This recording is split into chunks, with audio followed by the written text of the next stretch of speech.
নমস্কার, ময়দান স্পোর্টসের আরও একটি ভিডিওতে আপনাদের সকলকে আরও একবার স্বাগত। আপনাদের সঙ্গে আমি সুকন্যা। কলকাতা লিগের প্রিমিয়ার ডিভিশন খেলার সুপার সিক্সে ডায়মন্ড হারবার এফসিকে 3-1 গোলে উড়িয়ে দিয়ে কলকাতা লিগ খেতাব জয়ের আরও এক ধাপ এগিয়ে গেল ইস্টবেঙ্গল। ফুটবলের সব খবর জেনে নিতেই আমরা চোখ রাখবো ফুটবলের লড়াই।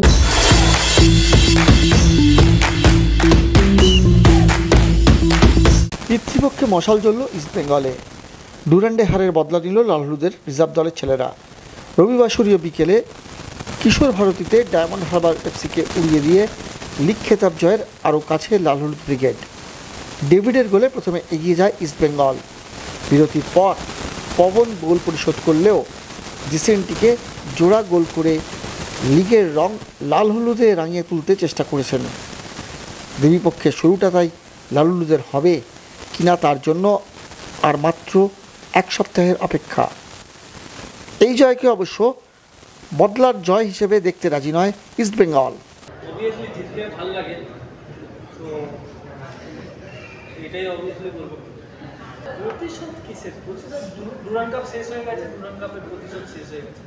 আমরা যদি প্রতিশোধ করতে তাহলে ডুরান্ড কাপে হয়তো লিগ টেবিলের প্রতিশোধ, বাট সেটা না, প্রতিশোধ বলে তো ফুটবল হয় না। নিজেকে প্রত্যেকদিন বেটার করাটাই ফুটবলের আসল। প্রত্যেকদিন আমরা বেটার করছি।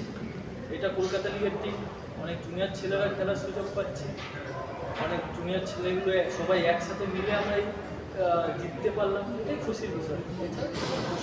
প্রতিশোধ বলে কিছু। ম্যাচ হেরে অবশ্য কিছুটা হলেও হতাশ ডিএইচএফসি শিবির। ম্যাচ শেষে কী বলছেন দলের coach Dipankar Sharma? I wouldn't say कोई individual mistake था इसमें. I think as a team, we were on top at the time जब हमने second goal जीता है.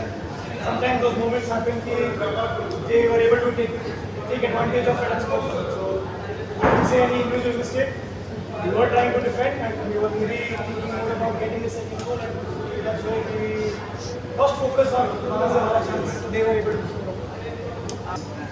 We can't say कि it will be disrespectful to United Sports के हम बोले कि already East Bengal उनसे भी जीतेगा. From our side, what we can control is that हमारा next game में we get the 3 points. So we'll do that. And उसके बाद फिर मैच में क्या होता है we'll see and where we end up. Match শেষে শুরু হয়ে গেল লিগ জয়ের সেলিব্রেশন, যদিও এখনও বাকি একটি ম্যাচ। 22 সেপ্টেম্বর ওই ম্যাচ জিতে লিগ জয়ের সেলিব্রেশন করবে লাল হলুদ ব্রিগেড। তবে তার আগে ড্রেস রিহার্সালটা কিশোর ভারতীতেই সেরে রাখল লাল হলুদ শিবির। সুকন্যা মুখার্জির রিপোর্ট, ময়দান স্পোর্টস।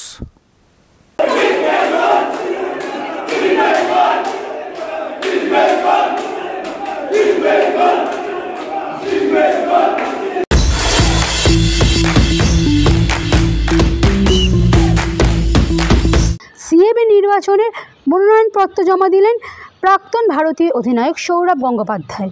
ক্রিকেটের সব খবর জেনে নিতেই আমরা চোখ রাখবো ফ্রি হিটে।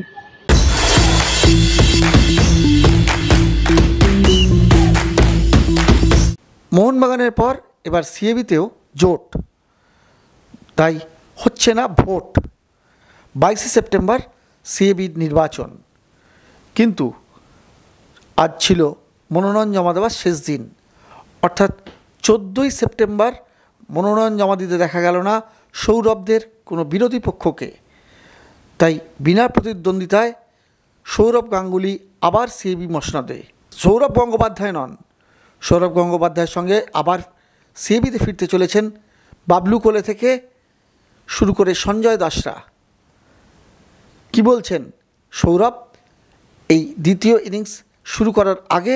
সৌরভের মুখে তাই টিম সিএবিকে নিয়ে এগিয়ে চলার শপথ। Every organization has issues to deal with. These are not controversies, these are issues to deal with. And it has been dealt. In future, if it happens, it will be dealt also. I am also CAB's team. Bablu Gole is very experienced. এবছর অনেক বড় বড় খেলা আছে. Plus there will be the transition from Lodha to Sports with. So you need somebody with experience, knowledge to do it. Sri Onu Dotto, 36 years he's been coming to CAB. And I think he deserved the post. Madhunda also has been coming for long years and serving the game. And most importantly, era jara ache, they have time. They can give time. Time in this organization is very important. সেটা মাথায় রেখে select করা। What is the It's no challenge. I have 8 years experience of this, 5 years CAB president, 3 years co-president. I'll try and do my best. আগামী বছর আন্তর্জাতিক এবং ঘরোয়া ক্রিকেটে অনেক খেলা রয়েছে, তাই সেগুলিকে সামনে রেখেই এখন ঘুঁটি সাজাচ্ছেন সৌরভ। টেস্ট ম্যাচ আছে, ওয়ার্ল্ড কাপ আছে, IPL আছে, বেঙ্গল প্রো টি20 আছে। আমার বেঙ্গল প্লেয়ারদের নিয়ে আমি তো আর খেলতে পারবো না, ব্যাট বল করতে পারবো না। I can only help them and guide them. বাকি আমি সবসময় মনে করি অ্যাডমিনিস্ট্রেশনে যে থাকে ইটস আলটিমেটলি দ্য প্লেয়ার্স, কারণ ব্যাটিং বোলিং তারাই করে। তো আমাদের কাজ হচ্ছে to try and help and do the best possible things. হ্যাঁ, কথা বলুন, যতটা সম্ভব পারে, কিন্তু আগে ফাইনাল পৌঁছুক, তারপর তো ফাইনাল হার্ডলি ক্রস করবে। রঞ্জি ট্রফি ফাইনাল খেলা ইজ এ হিউজ অ্যাচিভমেন্ট, এত টিম, এত দিনের টুর্নামেন্ট। সিএবির মসনদে আবার বসতে চলেছেন সৌরভ গঙ্গোপাধ্যায়, তাই সৌরভকে ঘিরে প্রত্যাশার পারদ আবার বাড়তে শুরু করেছে। এবার দেখা যাক সৌরভ গঙ্গোপাধ্যায় তার এই নতুন ইনিংসে কিভাবে এগিয়ে চলেন সিএবিকে নিয়ে। ব্যুরো রিপোর্ট, ময়দান স্পোর্টস।